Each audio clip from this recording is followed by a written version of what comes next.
Well, I'm ready to begin if you are. Okay. Well, thank you for taking the time to do this.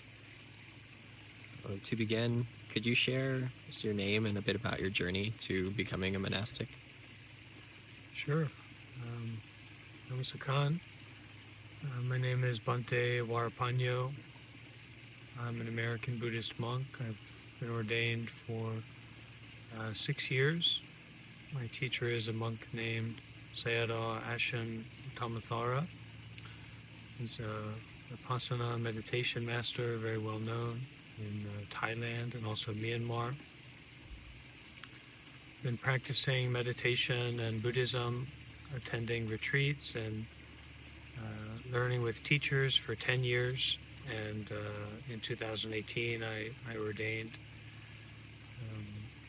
I was 20 when I started, and I'm 31 now. And the process of transformation is ongoing and continuing. Thank you. So, in your understanding, who was the Buddha and what was his primary teaching? Well, we can say that there is two Buddhas. There's a historical Buddha, and then there's the Buddha of the mind, or the Buddha of awakening. So both of those are important. The historical Buddha representing our historical self and our capacity historically as a person, as a self, to become enlightened, to see through the fog, so to speak. And the Buddha nature, the mind of the Buddha, is that awakened mind, which is of course free from self. So you can't say that that's somebody, and you can't say that that's not the Buddha. So the Buddha's primary teaching is what Buddhism is about, is to do good, to not do evil, and to purify the mind. And that's the path and practice of Buddhism. What is the reason or the value of purifying the mind? Why devote one's life to that practice? It's just better than not. There's a degree of happiness, there's a degree of freedom, there's a degree of joy or pleasure that we can experience being fixated on a worldly life or a materialistic life, and doing that well, which is doing good and not doing what's evil. And then there's an even greater degree of freedom and peacefulness and compassion and an ability to help others and to help ourselves when we start to do that work of cultivation or mind purification.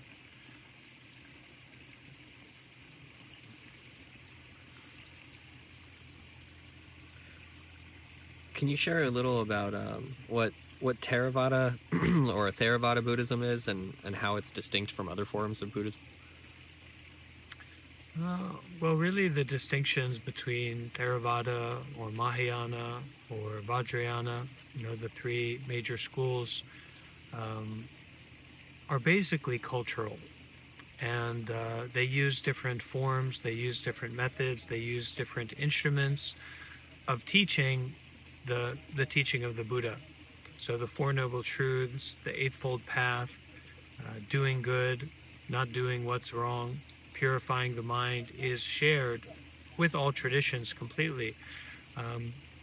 They have different languages, different methodologies, different perspectives that they may employ, and different layers of Buddhist psychology that you may find in one but may not find in the other.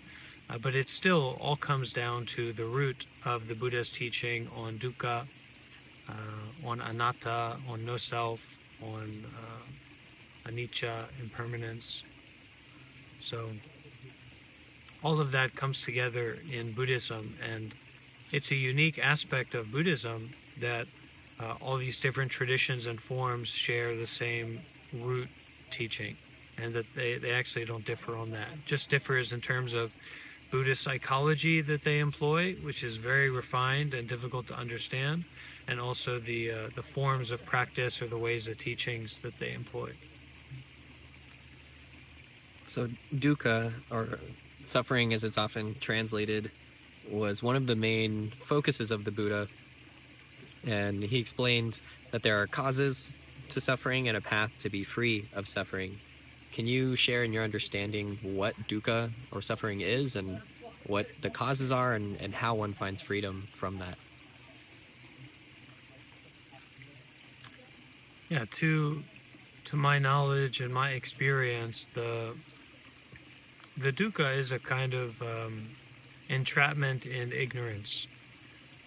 It's a lack of freedom. It's a lack of depth of peace. It's a lack of being fully satisfied. So, for example, we can say that we seek satisfaction as human beings in pleasure, and we also seek satisfaction in avoiding pain. And we've done that many, many, many times. And it's very clear that it doesn't work. So that even the experience of satisfaction and pleasure is unsatisfactory, in that it's temporary, and that it's impermanent. So the dukkha that the Buddha talked about is really this deep sense of a thirst, and I would say a thirst for freedom that is not being satiated by what we grasp onto. And the teaching that the Buddha gave us on dukkha is that the cause of it is that grasping, that seeking, that chasing, that holding on, and in a sense, a kind of illusory agency of choice that perpetuates itself through desire and through fear. So no grasping, no suffering. No desire, no fear, no suffering. Can you expound a little on that illusory agent of choice and what that means?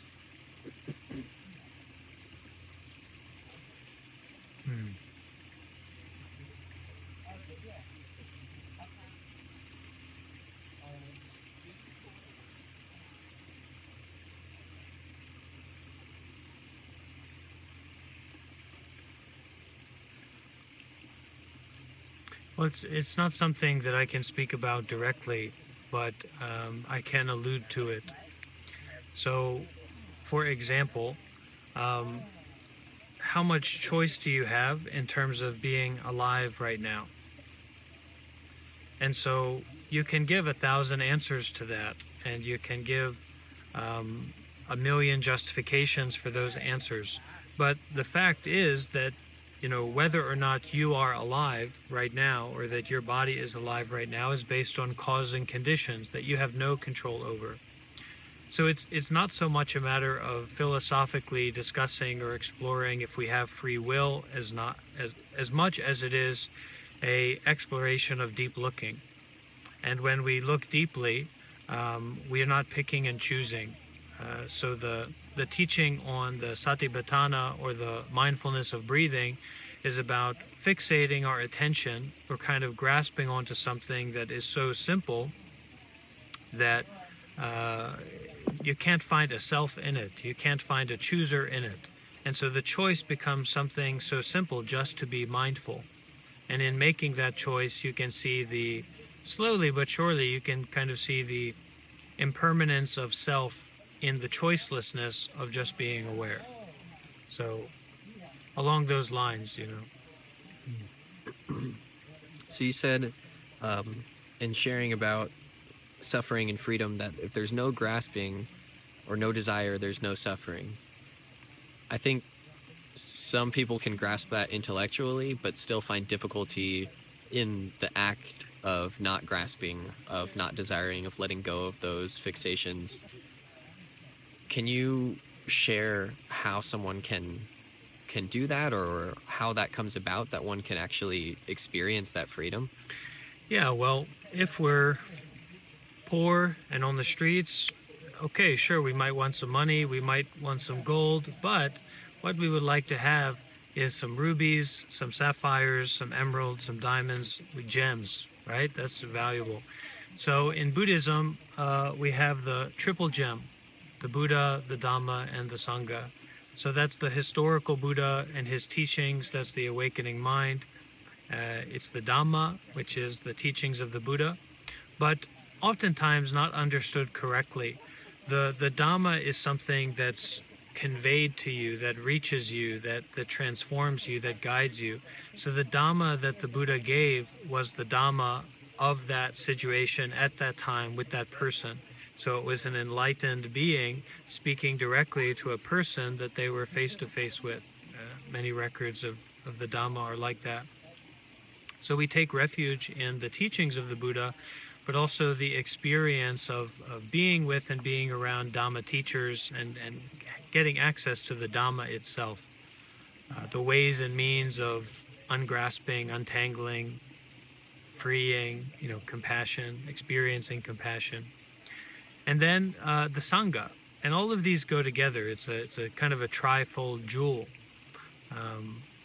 And the Sangha is really traditionally, when we talk about, from a Western perspective and someone who's looking to make use of Buddhism to transform their life, we're talking about ordained monastics that, you're going to find at monasteries, hopefully. And then we're talking about kind of enlightened beings, people who are somewhat enlightened. Because we can't really determine much how enlightened someone is, just like how we can't determine much the skill level of LeBron James on an NBA basketball court, because we're not involved with it in that way. We never have been, so why would we wouldn't be able to determine that skill level. We have to actually rely on the ordained Sangha, or as close to that as we can get. So something my teacher emphasizes a lot is for people to try and ordain, for people to go and live at Buddhist temples, monasteries, to go and volunteer, to find a teacher, of course, is a classic trope. But we really have to have the mind of dana, of generosity, of giving, to have the opportunity to connect with a community. We think that our presence is inherently beneficial. It's kind of like an ego thing or an arrogance thing.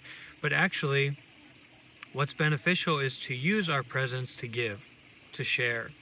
And of course, following precepts and living virtuously empowers your capacity to share in a sustained and helpful way.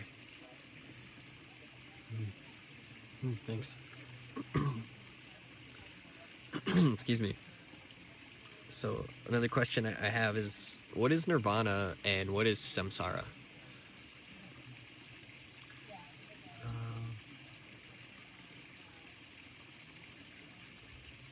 Well, we can say, I'll say that the samsara is the world of dreaming, being in a dream or a nightmare. Dreams and nightmares are, And nibbana is being in a world of wakefulness. And the world of wakefulness, we can say, the reality world, has the mark of selflessness or non-separation. It has the mark of impermanence, so that no thing is permanent in its thingness. Its thingness is just an appearance of impermanence. And it also has this mark of dukkha, or the unsatisfactoriness of anything in that world, making it not worthwhile to grasp onto. So it's a world of non-grasping and wakefulness, and non-discrimination, we can say, and an abiding in that.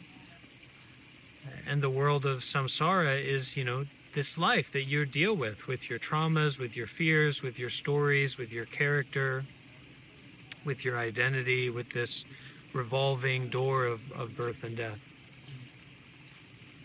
I think a lot of that trauma and fear and challenges that people have revolves around a self, a sense of self, or feeling of I. And Buddhism often speaks about no self, as you mentioned, or selflessness. Can you share a little bit more about that? Because I think that's a teaching that a lot of people that aren't familiar with Buddhism have trouble with. There's a lot of fixation on the self. So to say there's no self, I think it's shocking to a lot of people.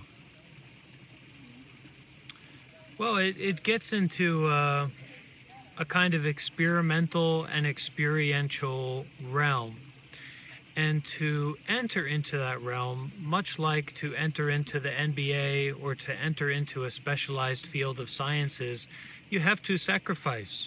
You have to give your life. You have to give up your life to do that.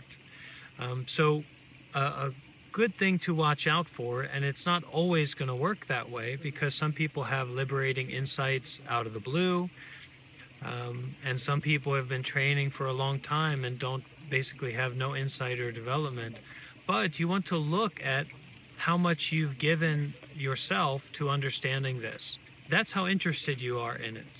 Have you gone to join meditation retreats? Have you given up your life to go live at a monastery? Have you tried to reach out to monks and nuns? Have you listened to a bunch of Dhamma talks? Have you sought out authorized teachers? You know, have you broken your back seeking for this ultimacy of experiential reality? You know, have you done that? And if you haven't, then you have to humble yourself and be more open to not being in charge and not being in authority on the mind, on the world, on reality. And when you do that, you know, we can say, like Thich Nhat Hanh, we're at a Thich Nhat Hanh monastery right now, would say that these sunglasses are made up of non-sunglass elements, right? This body, which, you know, I would say is myself, my me, my I, is made up of sunlight, of oxygen, of the moisture in the air, of the temperature. And if that temperature was different, this self or I would cease to exist completely. So it's heavy stuff, but it's also already like that. And a lot of times our motivations for, you know, no self or enlightenment are a kind of escapism from our traumas, our fears, our difficulties. And, you know, in some sense, it is an escape. It is a freedom from that. But it's something that you will cheat yourself out of realizing the depth of it if you don't give, if you don't sacrifice, if you don't renounce, if you don't live virtuously, if you don't get help from a community, from a Sangha. Something I'm feeling into or recognizing as you're speaking is that people seek that escape from suffering or from unhappiness through something like enlightenment, and they try to avoid that suffering. But it seems that a lot of Buddhist teachings turn towards suffering, to acknowledge it, to look deeply into it, to try to understand it. Is that accurate? And if so, can you share a little about that? Well, what I can share about this is something I've thought about before, and this is where we get into the experimental instead of just experiential aspect, and also this point of responsibility. So there's a saying that, you know, oh, you went to become a monk, or oh, you know, you went to live at a meditation center or something. You're trying to run away from your problems. You're running away from your life. But the truth of the matter is that wherever you are, that's where your life is. And that's speaks to the kind of revolutionary quality of recognition of suffering, which is also the revolutionary quality of the recognition of nibbana, or the ending of suffering, or the cause of suffering. So none of it is formulaic. None of it's in a textbook. It's a revolution of the mind to see your suffering as it is now. And it's, for me as a Western monk and kind of a modern-facing monk, it's something I'm very aware of, where, okay, if I'm seeking this certain way of life, am I spiritually bypassing? Or am I actually taking on the responsibility of a revolution of the mind? And there's no revolution of the mind in isolation. It happens in community. And this is why it's very important that to ask these questions more deeply, we have to have some kind of contact with spiritual community. I don't know if that exactly answered your question. I think so. It brings up many other questions too. But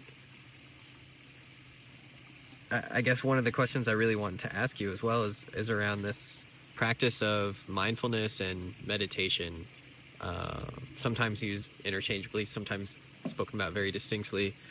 But what is the role of these awareness practices in overcoming suffering or gaining a deeper understanding of the nature of reality? And with that, how can someone that's new to that begin those practices or start on that path?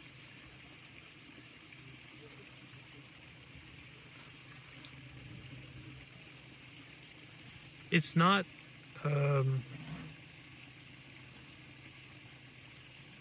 it's not a very convenient answer. It's like starting a job that you have to do without pay. And so who wants to do that? Nobody.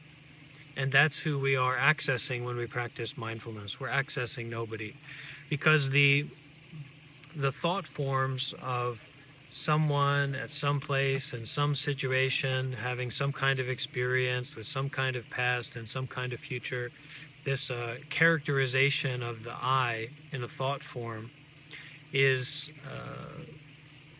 not the same as being mindful of the breath now.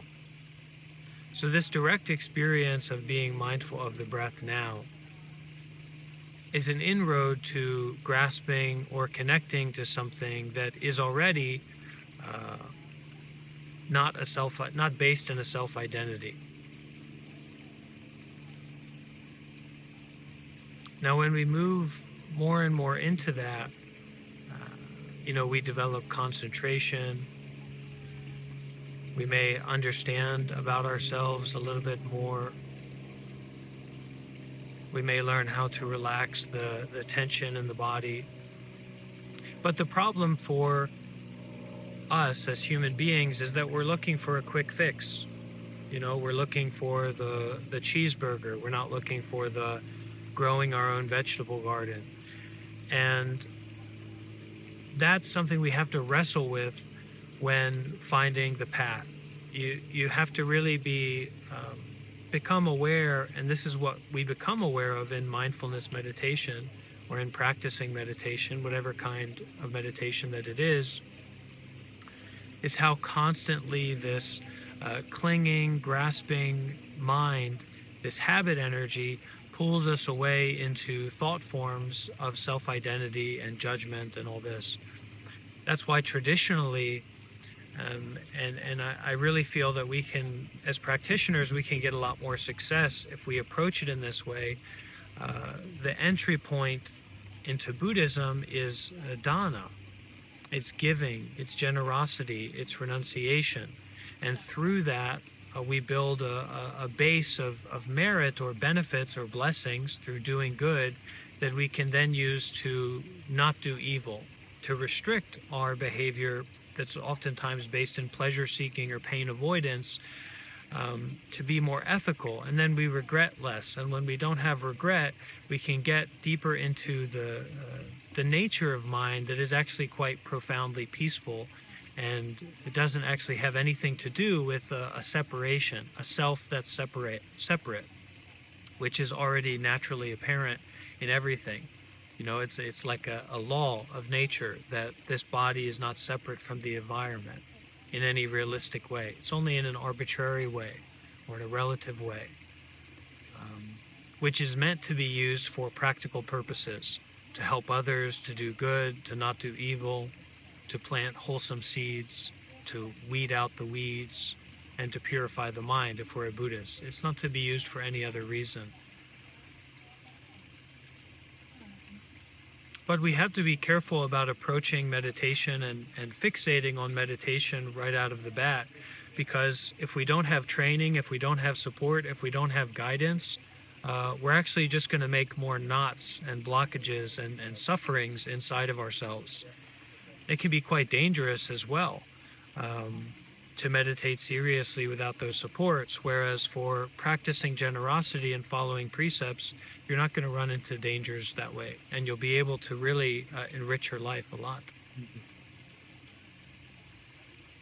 one of the things that came up earlier when you were speaking and came up again is on this, the notion that you have to give of yourself, give to the practice.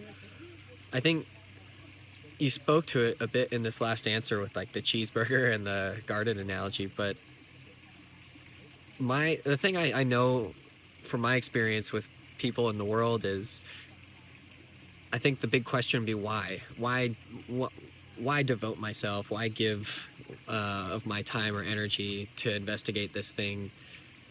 What's the point of that? And I guess this is kind of off the top of my mind. I'm not really sure I have a articulate question formulated, but my curiosity is around, for you, why is it worth devoting life to, or devoting this time and giving? What is the real intention or motivation behind that? We've lost our guts. That's why. As a modern people, as Westerners, we've lost our intuition. We've lost our ethics. We've lost our virtue. We've lost our community sense. We've lost, in many ways, our family structures. We've lost so much about what makes us human. And so the reason why we give is to come back to what makes us human, which is really this great capacity for generosity, this great capacity for giving. And as the Buddha said, you have to come and see for yourself. And we have to take out this wriggle worm in our mind of self-importance based on James Bond and Transformers movie and Megan Fox and Hey Arnold and all these TV shows and all these movies that we've watched that have reified this self-importance of the Western identity, this blessing that we're going to give to the world of how skillful we are at reifying ourselves and having access to resources. But really what brings the most, what we as humans can do to bring the most value to ourselves, to our loved ones, to the society, to the environment, is to give. And the question really becomes, why aren't you giving? And what is your relationship with generosity already? It's said, and this is true in many ways, that Buddhism isn't a proselytizing religion, especially if you start to develop in Buddhism, because you're at peace with yourself. You learn how to live alone. You learn how to be happy. You learn how to work with people that need help. And there's no concept of going out and trying to convert other people to think like this or to believe you. The reason that influencers, or we have this culture where we're trying to convince other people of our identity, and we're so caught up in praise or blame or agreement or disagreement, is because we've lost our capacity to be at peace within ourselves. And when you are truly at peace within yourself, you don't need to convince anyone of anything. And it's up to them if they want to give. And this is also the difference between, and this is where the why kind of becomes a confusing thing, because we're almost looking to be convinced as Westerners. We're looking to be tricked. We're looking to be deceived. Who's going to give me a good trick? Who's going to make me think that the TV I'm buying is cheaper than it's supposed to be, right? So generosity in Buddhism is more of an invitation. And the traditional way in Theravada of the monks, we wrap our robes in a certain way so we're fully covered, and we walk out mindfully or in meditation into the villages, and we hold these begging bowls, and we're beggars. Monks are beggars. And we receive food donations. Sometimes people give money, give gifts, give robes, toilet brushes, toilet paper, toothbrushes.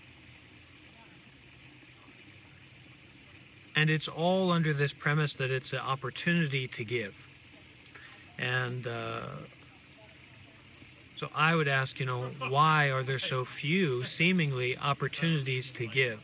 And why is it not emphasized in our education system, in our society, in our own lives, the importance of giving, when it doesn't have anything to do with something commercial, something that's, giving to a charity in the sky or an ideal or a protest movement, but actually how to find giving in this moment and in our daily life. Because until you find giving seriously according to what you have that's valuable, and your time, your money, your skills, etc., until you can develop that relationship, you can't develop much of a relationship with giving up the notion of self now, which is actually true and natural and wonderful and wise and compassionate. But because we don't have much of a relationship with giving, and we won't stop asking why instead of just practicing it, we miss out on all these subtle opportunities moment by moment to actually be free from this notion of self.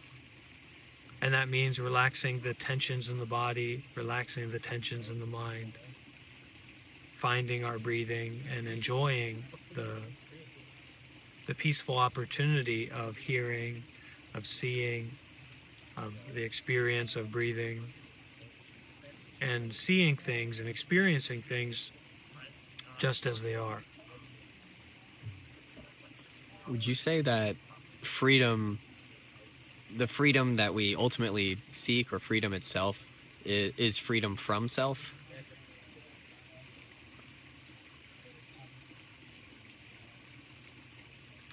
That's kind of with the wrong view or with the lack of insight about the situation, then yeah, we're trying to get the freedom from our affiliations with objects in the mind or objects in the environment.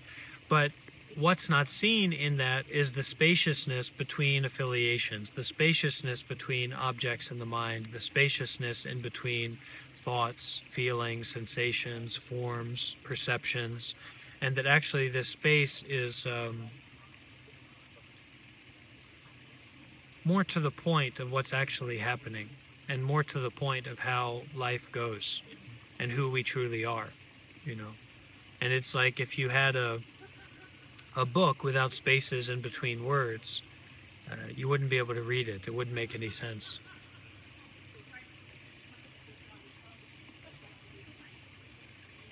So in giving and practicing generosity, we learn the capacity to give away what we're attached to, which gives this clarity about the impermanence of grasping and the unreliableness of identifying with what we attach to, and that we can willingly participate in that, which is how we get deeper into meditation. Because as we practice the meditation more sustainably, deeper attachments or deeper aspects of our grasping come up, and we have to learn how to give that away. We have to learn how to detach from that. And, eventually that is, in this realm of identity or self or our story or our character, being a monk, being a poor person or a wealthy person or an ugly person or attractive person or a good person or a bad person, all these things. And we can. And it's, in some ways, it's quite simple and accessible to do that, just in the same way that it is accessible to participate in profound generosity.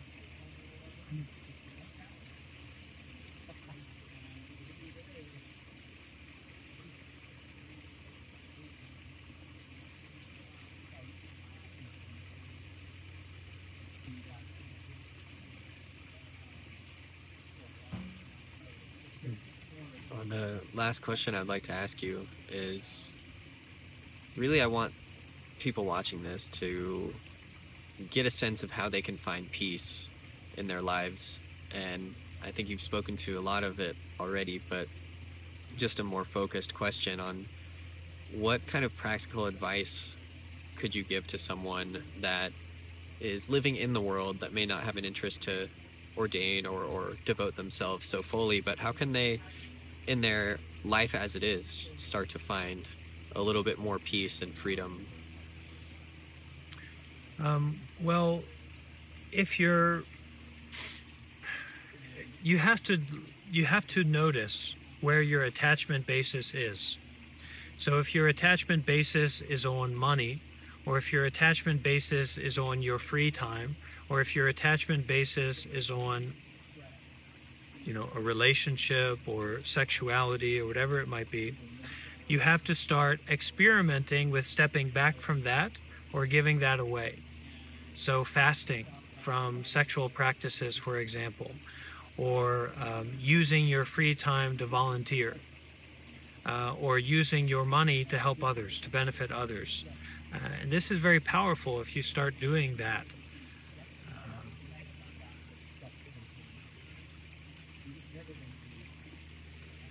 You do more of what is good, which is in generosity. You do less of what is bad, which is in 5 precepts. And people have to consider if they're serious about ending suffering or reducing suffering. And if they are, then Buddhism has a lot of resources. And another thing you can do is just listen to a lot of Dhamma talks from Thich Nhat Hanh, from Ajahn Brahm, from a large variety of Buddhist teachers, monks, masters. But most of all, you have to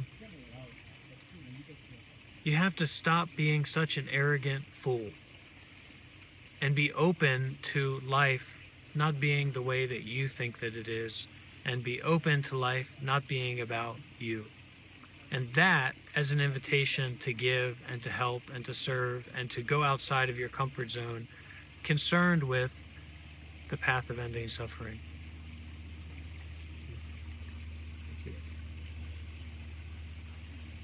Thank you.